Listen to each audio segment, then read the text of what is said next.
Hello मित्रों, नमस्कार। मैं हूं ऋषभ कुमार, आप सबके अपने यूट्यूब चैनल हेलो एजुकेटर्स पे। जैसा कि कल हम लोगों ने एक पार्ट किया हुआ था सामान्य जानकारी का, आज ये दूसरा सेट है। ठीक है, तो आज भी हम लोग 20 क्वेश्चंस करेंगे। पहले कुछ लोगों ने कहा है कि पीडीएफ शेयर करिए, तो मैं ये कहना चाहता हूँ कि अभी जो है पहले आप वीडियो देखिए और अच्छे से उसको पढ़िए। ठीक है, आप पेन और कॉपी लेके बैठा करिए वीडियो देखते समय, और जो जो चीज़ें नहीं आ रही हैं उनको जो है नोट डाउन करिए बुक में। तो जिससे क्या होगा, लर्निंग बहुत अच्छी होती है। ठीक है, सिर्फ वीडियो दे देंगे, वीडियो के भरोसे आप लोग रहेंगे तो वो उतना अच्छा नहीं हो पाता है। तो आप लोग क्या करिएगा, पहले पेन और कॉपी लेके बैठे और जो है नोट डाउन करते रहिए कॉपी में। ठीक है,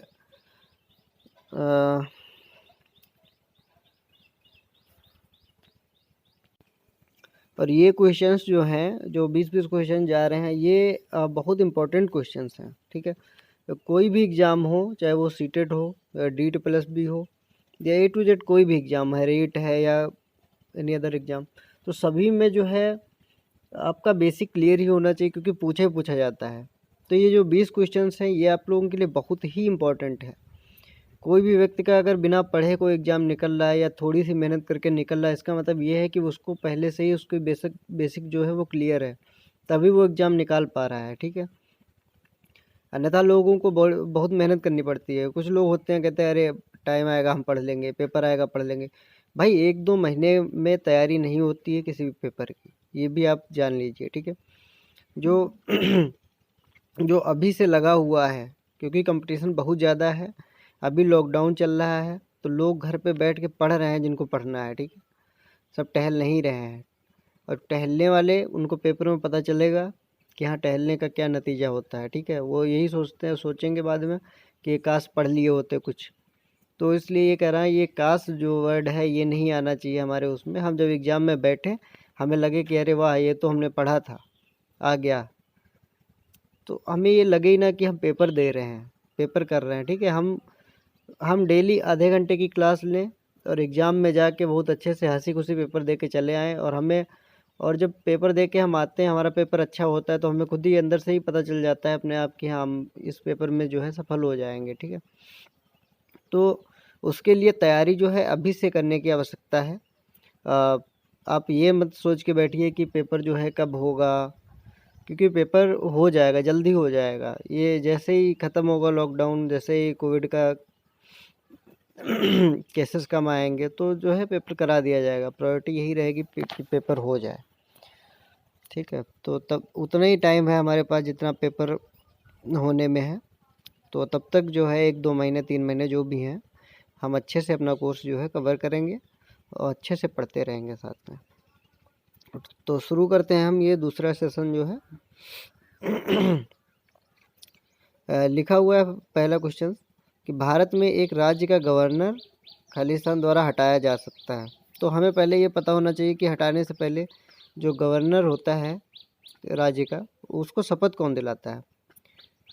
भाई जैसे राष्ट्रपति को जो है शपथ दिलाने का कार्य सर्वोच्च न्यायालय के मुख्य न्यायाधीश करते हैं। ठीक है, उसी प्रकार जो गवर्नर जो होता है वो राज्य का प्रमुख होता है, तो उसको जो शपथ दिलाने का कार्य कौन करता है, उच्च न्यायालय के मुख्य न्यायाधीश। तो राष्ट्रपति को सर्वोच्च न्यायालय के मुख्य न्यायाधीश और राज्य के गवर्नर को उच्च न्यायालय के मुख्य न्यायाधीश जो होते हैं शपथ दिलाते हैं। ठीक है, और इसको गवर्नर को हटा कौन सकता है, तो राष्ट्रपति इसको जो है हटा सकते हैं। ठीक है, ऑप्शन नंबर 3 जो है वो सही है। हम सेकंड पे चलते हैं। लिखा हुआ है कि एशियाई सिंह कहाँ पाए जाते हैं। हमारे जो भारत में जो है एशियाई सिंह जो है गिरी राष्ट्रीय उद्यान, ये है गुजरात में बनाया गया है।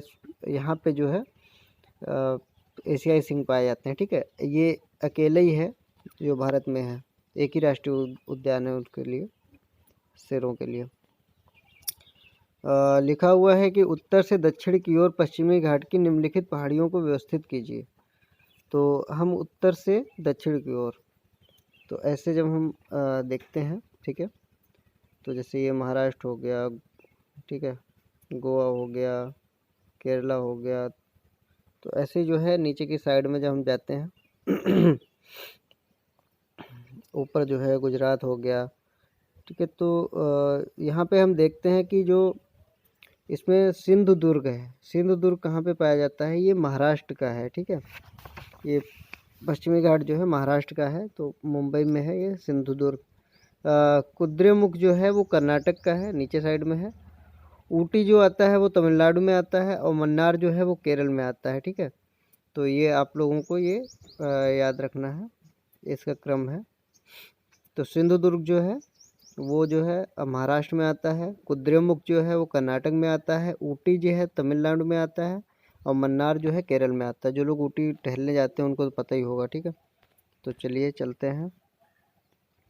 लिखा हुआ है निम्नलिखित में से कौन सा भारत का एक पूरा पाषाण स्थल नहीं है। तो इसमें जो है पूरा पाषाण स्थलों में 12 बार गुफा जो है ये पूरा पाषाणकालीन स्थल नहीं है, ठीक है। इसका जो निर्माण हुआ था मौर्य काल में जो है कराया गया था इसलिए इसका फोर्थ ऑप्शन जो है वो सही है। आगे चलते हैं हम लोग। लिखा हुआ है कि निम्नलिखित सिंधु सभ्यता स्थलों में से महान स्नानागार कहाँ पाया गया। जो महान स्नानागार है वो मोहनजोदड़ो में पाया गया है, ठीक है। अब मोहनजोदड़ो जो है वो पाकिस्तान में स्थित है, पाकिस्तान के लड़काना में जो स्थित है। ये जो है यहाँ पे सिंधु नदी के तट पे है ये मोहनजोदड़ो, ठीक है। तो इसका ऑप्शन नंबर 2 है। और अगर हम देखें जो हड़प्पा है, हड़प्पा जो है वो पाकिस्तान में है, रावी नदी के तट पे। और कालीबंगा जो है, कालीबंगा तो राजस्थान में हमारे हनुमानगढ़ ज़िला में, ठीक है। ये कालीबंगा जो है ये अपने यहाँ पे है। धौलावीरा जो है, धौलावीरा भी अपने यहाँ पे है, गुजरात में है, ठीक है। हम आगे चलते हैं 5 नंबर हो गया है, 6 नंबर पे आते हैं हम। लिखा हुआ है कि भारत रत्न प्राप्तकर्ता भारत के एक सांस्कृतिक व्यक्तित्व बिस्मिल्लाह खान किससे जुड़े हुए थे। तो बिस्मिल्लाह खान जो थे वो शहनाई वादक हैं, ठीक है। तो थर्ड ऑप्शन सही है इसका। 6वें में इनको जो है भारत रत्न प्रदान किया गया था 2001 में, ठीक है। आगे चलते हैं। लिखा हुआ है कि बुद्ध और महावीर निम्नलिखित में से किस जनपद से महाजनपद से आते थे। तो महाजनपदों के बारे में हम क्या जानते हैं कि हमारे यहाँ पे जो है टोटल 16 महाजनपद हुआ करते थे पहले, ठीक है। मगध हो गया, उज्जैन, वज्र, कौशल, तो ऐसे ही थे। तो जो बुद्ध और महावीर थे ये मगध जो है महाजनपद से जो है संबंधित थे, ठीक है। आगे चलते हैं। लिखा हुआ है कि संविधान का अनुच्छेद 14 भारत के नागरिकों को सुनिश्चित करता है। 1 मिनट ऊपर करते हैं।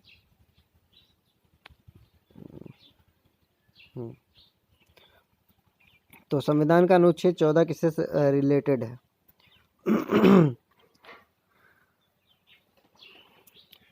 शोषण के विरुद्ध अधिकार। तो जो शोषण के विरुद्ध अधिकार है ये अनुच्छेद 23 और 24 में आता है। तो 23 और 24 में आता है, ठीक है। तो 23 में क्या है, 23 में मानव तस्करी पर रोक है और बलात् श्रम पर रोक है, ठीक है। और जो 24 है, अनुच्छेद 24 है जो हमारा, वो बाल श्रम पर रोक के प्रावधान करता है। निजता का अधिकार, निजता का अधिकार मतलब व्यक्तिगत स्वतंत्रता की बात करता है ये अनुच्छेद, आर्टिकल जो है 21 में इसका जिक्र किया गया है। और निःशुल्क और अनिवार्य आधारभूत शिक्षा का अधिकार, ये तो आपको पता होना चाहिए, 21A, ठीक है। यह 21 का लिखा होता है हिंदी में, ठीक है। तो ये 3rd नंबर का निःशुल्क और अनिवार्य आधारभूत शिक्षा का अधिकार जो है 21A में है। समानता का अधिकार जो है आर्टिकल 14, ठीक है। तो ऑप्शन नंबर इसका 4th जो है वो सही है यहाँ पे। और समानता के अधिकार के लिए आर्टिकल 14 से 18 तक जो है बात कही गई है, ठीक है। फिर हम आगे चलते हैं। यहाँ पे लिखा हुआ है कि निम्नलिखित पर विचार करें। भुगतान बैंकों का खोला जाना, बैंकों का राष्ट्रीयकरण, मुद्रा ऋण योजना, अटल पेंशन योजना। लिखा हुआ है कि उपयुक्त कार्यक्रमों में से कौन से वित्तीय समावेशन प्रक्रिया का भाग है। तो पहले हमें ये जानना होगा कि वित्तीय समावेशन प्रक्रिया क्या होता है। तो वित्तीय समावेशन का ये मतलब होता है कि समस्त नागरिकों तक वाहनीय दर पर, ठीक है, एक निश्चित दर पर उपयोगी वित्तीय सेवाओं और उत्पादों की पहुंच जो है वो कराना, ठीक है। तो उसके लिए जो है भुगतान बैंक भी खोले गए हैं, बैंकों का राष्ट्रीयकरण भी हुआ है, मुद्रा ऋण योजना भी शुरू हुई है, अटल पेंशन योजना भी शुरू हुई है। तो उसमें जो है 3rd नंबर सही होगा, उपयुक्त सभी जो है इसमें सही हैं। हम आगे चलते हैं 10th नंबर पे। यहाँ पर लिखा हुआ है कि भारत के संविधान के निम्नलिखित विवरणों को उनके भागों से मिलाइए। तो मूल अधिकार जो है किस भाग में आते हैं, नीति निर्देशक तत्व किस भाग में आते हैं, नागरिकता किस भाग में आती है। तो हम ये देखें, कुछ भाग जो है हमें क्लियर ही होने चाहिए। जैसे भाग 1 है, भाग 1 में क्या आता है, संघ और उसके राज्य क्षेत्र, ठीक है। तो भाग 1 में संघ और उसके राज्य क्षेत्र आते हैं। भाग 2 में क्या आता है, भाग 2 यहाँ पे लिखा हुआ है, भाग 2 में ये नागरिकता आती है, भाग 2 में, ठीक है। इसको ऐसे हम कनेक्ट कर लेते हैं यहाँ पे। और हमारा मूल अधिकार जो है वो भाग 3 में आता है, तो ये तो बिल्कुल सही पहले से ही है। और नीति निर्देशक तत्व है वो भाग 4 में आते हैं, ये दूसरे का ये हो गया। तो यहाँ पे हमने देखा है। और एक और आप लोगों को याद रखने की आवश्यकता है, वो 4A, ठीक है, 4 और हिंदी में देखें तो का, 4A या 4 का, यहाँ इसमें क्या है, मूल कर्तव्यों को रखा गया है, ठीक है, ये ऐड किया गया है बाद में। तो मूल कर्तव्य जो है 4 का में है। हम आगे चलते हैं 11th नंबर पे। लिखा हुआ है कि निम्नलिखित में से कौन सा अनुच्छेद भारत में बाल श्रम के उन्मूलन का प्रावधान करता है। अभी हम लोगों ने जस्ट अभी पढ़ा हुआ है कि आर्टिकल जो है 24 जो है ये बाल श्रम के उन्मूलन का प्रावधान करता है, ठीक है। हम लोग आगे चलते हैं।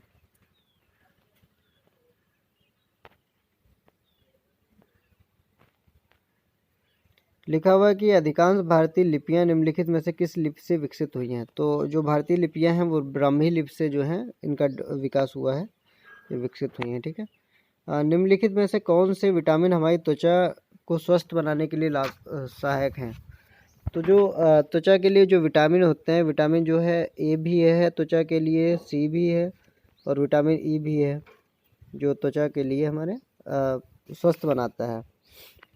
लेकिन इसमें से सबसे ज़्यादा मतलब अच्छा विटामिन कौन है जो त्वचा को स्वस्थ बनाता है। तो विटामिन ई जो है, इसको जो होता है ब्यूटी विटामिन बोलते हैं, ठीक है। तो विटामिन जो ई है ये हमारा ब्यूटी विटामिन भी कहते हैं इसको, इस नाम से काफ़ी पूछा भी आता है ये क्वेश्चन, और विटामिन ई है इसका सही आंसर है। हम आगे चलते हैं। और हाँ, विटामिन सी जो है कहीं कहीं पे पूछ दिया जाता है कि हरी मिर्च में कौन सा विटामिन पाया जाता है। तो आप लोग याद रखिएगा कि हरी मिर्च में विटामिन सी जो है ये हरी मिर्च में पाया जाता है, ठीक है। आगे चलते हैं।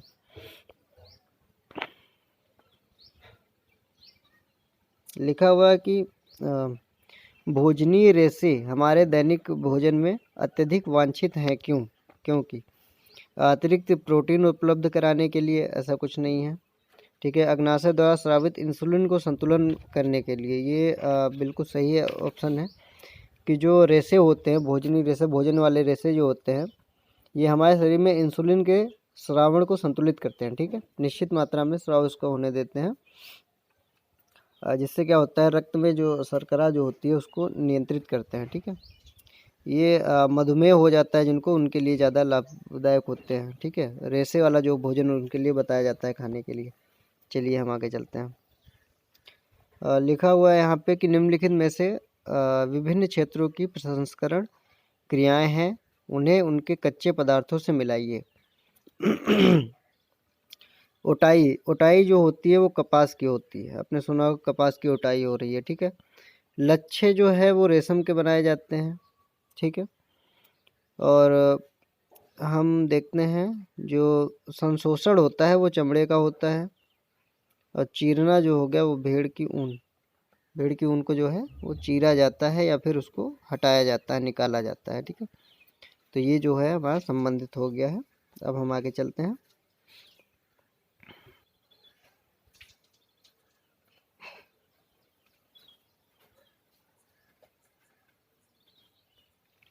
लिखा हुआ है कि संघनन प्रक्रिया से संदर्भित है जल का वाष्पन में परिवर्तित होना, जल का ठोस रूप में परिवर्तित होना, जल का ठोस रूप में परिवर्तित होना, जलवाष्प का उसके द्रव के रूप में परिवर्तित। तो संघनन जो होता है, जो जलवाष्प हमारी होती है वो जब द्रव के रूप में परिवर्तित होती है तो उसको संघनन बोलते हैं या संघनित वाष्प बोलते हैं, ठीक है। और ठोस का सीधे द्रव में ठोस का सीधे गैस में परिवर्तित होना क्या कहलाता है? हमारा ऊर्ध्वपातन कहलाता है। इसमें कपूर जो है वो ठोस से सीधे गैस में बदलता है। और जो ये है हमारा नौसादर हो गया, ये भी इसका एक एग्जाम्पल है, ठीक है। हम आगे चलते हैं। लिखा हुआ है कि पौधे में वह प्रक्रिया जिसमें जलवाष्प के रूप में पत्तियों से बाहर आता है कहलाता है। तो पौधों में जब जलवाष्प के रूप में ये बाहर आता है तो उसको वाष्पोत्सर्जन बोलते हैं, ठीक है। वाष्पोत्सर्जन होता है तभी जो है जलवाष्प के रूप में पत्तियों से जो होता है द्रव बाहर निकलता है। आगे चलते हैं। और जिसके द्वारा जो होता है पत्तियां सूख जाती हैं, फिर गिरने लगती हैं, ठीक है। लिखा हुआ है कि निम्नलिखित पर विचार करें। जल, CO2, सौर प्रकाश, क्लोरोप्लास्ट उपयुक्त तत्वों में से प्रकाश संश्लेषण के होने के लिए वांछित है। तो प्रकाश संश्लेषण के लिए क्या क्या चाहिए होता है, यहाँ पे ये पूछ रहा है। तो प्रकाश संश्लेषण के लिए हमारा पहली बात तो जल भी होना चाहिए, सूरज का प्रकाश भी उसके लिए इम्पोर्टेंट है, ठीक है। कार्बन डाइऑक्साइड भी इम्पोर्टेंट है, और क्लोरोप्लास्ट जो है ये पत्तियों में होता है, ठीक है। ये भी आवश्यक है क्योंकि ये क्या करता है, भोजन को जो है संश्लेषित करता है। और एक और क्वेश्चन पूछा जाता है कि प्रकाश संश्लेषण में जो प्रकाश ऊर्जा होती है वो किस रूप में परिवर्तित होती है। तो प्रकाश संश्लेषण में जो प्रकाश ऊर्जा होती है वो रासायनिक ऊर्जा में परिवर्तित होती है। तो इसके जो है चारों ऑप्शन सही हैं, ठीक है। ये सभी इसमें आंसर सही होगा। हम 19th पे चलते हैं। लिखा हुआ है कि निम्नलिखित में से कौन सा कोशिका निकाय कोशिका में प्रोटीन के संश्लेषण के लिए उत्तरदायी है। तो प्रोटीन के जो संश्लेषण के लिए उत्तरदायी है वो राइबोसोम है, ठीक है। राइबोसोम ही क्यों है कि राइबोसोम जो है प्रोटीन का निर्माण करता है। इसको जो होता है प्रोटीन फैक्ट्री भी बोलते हैं, ठीक है। आप लोग लिख लीजिएगा, ये क्वेश्चन भी काफ़ी पूछा जाता है कि प्रोटीन फैक्ट्री किसको बोलते हैं। तो राइबोसोम को प्रोटीन फैक्ट्री बोलते हैं। और गाल्जी का जो होता है, गाल्जी काय को ट्रैफिक पुलिस ऑफ बॉडी बोलते हैं, ठीक है, ट्रैफिक पुलिस। और लाइसोसोम है, लाइसोसोम को आत्महत्या की थैली बोलते हैं, ठीक है। और केंद्रक जो होता है वो कोशिका का सर्वोच्च नियतांक होता है, ठीक है। हम आगे चलते हैं। इसमें से एक क्वेश्चन जरूर पूछा जाता है, तो ये आप लोग अच्छे से करिएगा, लिख लीजिएगा। ये हमारा सेशन का लास्ट क्वेश्चन है। तो हम देखते हैं इसमें क्या पूछ रहा है। कह रहा है कि सहजीवी संबंध के लिए निम्नलिखित में से कौन सा उदाहरण है। सहजीवी संबंध, सहजीवी क्या होता है, मतलब दो जीव होते हैं, वो एक दूसरे पर निर्भर होते हैं, ठीक है। वो एक दूसरे के बिना नहीं रह सकते, एक दूसरे की हेल्प करते हैं जीवित रहने में, उसे सहजीवी कहते हैं। जैसे शैवाल और लाइकेन, ठीक है। अब लाइकेन में कैसा होता है, शैवाल और कवक। तो शैवाल जो होता है वो कवक को भोजन प्रदान करता है, कवक जो है जल और खनिज जो है वो शैवाल को प्रदान करता है। तो शैवाल और लाइकेन जो है एक दूसरे के वो हैं, सहजीवी हैं। और पादप मूल राइजोबियम जीवाणु। तो पादप की जो पौधे की जो जड़ें होती हैं, ठीक है, वो क्या करती हैं। और दूसरा राइजोबियम जीवाणु होता है। तो राइजोबियम जो जीवाणु होता है वो जड़ ग्रंथि बनाने में मदद करता है, ठीक है। जड़ की ग्रंथियाँ होती हैं उसको बनाने में मदद करता है। राइजोबियम क्या करता है, जो हमारे वातावरण में जो नाइट्रोजन है उसका जो है नाइट्रेट में उसको कन्वर्ट करता है, ठीक है। ये राइजोबियम जीवाणु जो है नाइट्रोजन को नाइट्रेट में कन्वर्ट करता है। तो जिसकी वजह से पौधों को अलग से नाइट्रोजन की आवश्यकता नहीं पड़ती। जो जितने गांठ वाले पौधे होते हैं, जैसे चने का झाड़ हो गया, उसकी जो जड़ हो गई, ठीक है, तो अरहर की हो गई, तो ये सारी जड़ें जो होती हैं जो जिनके जो पौधे होते हैं वो डायरेक्ट जो है नाइट्रोजन को लेते हैं, ठीक है, नाइट्रेट के रूप में, और जिसको बोलते हैं कि नाइट्रोजन का स्थिरीकरण करना, ठीक है, नाइट्रोजन का स्थिरीकरण करना। तो यहाँ पे जो है दोनों ऑप्शन सही हैं, ठीक है, ये दोनों जो है सहजीवी हैं, एक दूसरे की हेल्प करते हैं। तो जैसा कि आज का हम लोगों ने सेशन आज का कंप्लीट हो गया है, ठीक है। तो आज भी हम लोगों ने पूरे क्वेश्चन कर लिए हैं, जैसा कि हमने कहा है 20 क्वेश्चन हम डेली करेंगे, और ये क्वेश्चंस 20 क्वेश्चंस जो हैं ये बहुत इंपॉर्टेंट होने वाले हैं। कोई भी एग्ज़ाम हो, हर एग्ज़ाम में आते हैं, और यहाँ से हम क्वेश्चन कर रहे हैं तो ये प्रीवियस ईयर क्वेश्चन पेपर है। तो ये मान के चलिए कि जो ये क्वेश्चंस हैं ये अगर हम कर लेते हैं तो किसी भी एग्ज़ाम में बैठे वहाँ पे हम 50 से 60% जो क्वेश्चंस हैं वो यहीं से देखने को आपको मिलेंगे, ठीक है। तो अगर आपको कोई भी एग्ज़ाम निकालना है, ठीक है, तो ये वीडियो अवश्य देखते रहें और हमारे साथ ऐसे ही बने रहिए। और अगर आपको वीडियो अच्छा लगे तो प्लीज़ सब्सक्राइब करिए, लाइक करिए और शेयर करिए, ये बिल्कुल करना मत भूलिएगा। अधिक से अधिक लोगों को भी जोड़िए, उनको भी फ़ायदा हो, ठीक है। और आप भी डेली पढ़ते रहिए हमारे साथ। तो चलिए ठीक है, अब मिलते हैं शाम को नेक्स्ट वीडियो में अपने। Thank you.